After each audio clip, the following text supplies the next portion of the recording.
investasi itu hanya bertumpu pada asing, tidak pada dalam negeri. Yang mau gimana, yang biayai kreditnya di luar. Maka kemudian saya katakan bahwa harus ada lembaga pembiayaan supaya nilai tambahnya semuanya dalam negeri. Alhamdulillah Pak Presiden Prabowo punya komitmen untuk membangun Danantara, dan sekarang semuanya dibiayai oleh Danantara.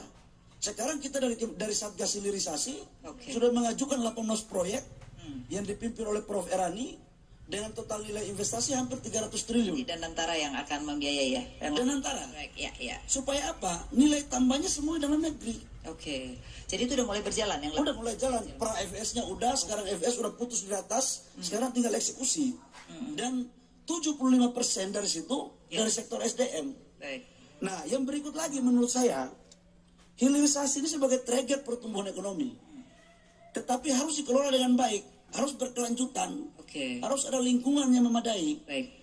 Nah, itulah kemudian ke depan hal-hal ini yang menjadi fokus kita di SDM untuk satu sisi mempertahankan kedaulatan energi, tapi hilirisasi di sektor mineral batu bara dan oil and gas juga merupakan bagian terpenting untuk membuat ketahanan energi dan substitusi terhadap impor yang selama ini kita dapatkan. Jadi hilirisasi ini akan membuat sebenarnya Indonesia akan punya daya saing yang lebih tinggi ya. Pasti. Harusnya. Oke. Baik, terima kasih. Kita menjadi negara kutukan sumber daya alam. Baik. Menurut Prof. Didik Radbini waktu ujian saya.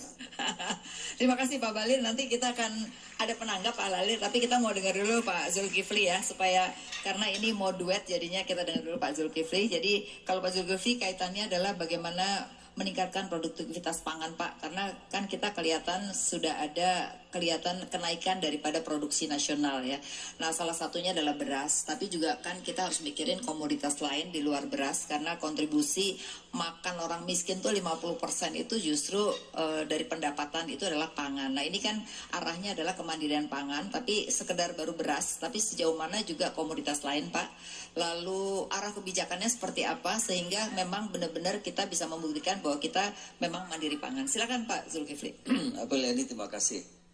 Jadi di pemerintahan Pak Prabowo itu sebetulnya melakukan sesuatu yang baru,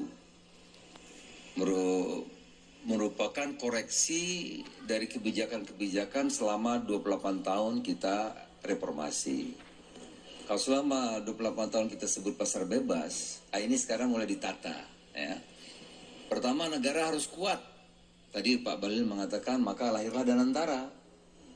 Untuk membangun seperti dulu kita punya Krakatau Steel, kita punya IPTN, kita punya petrokimia, kita punya pabrik pupuk dan lain-lain.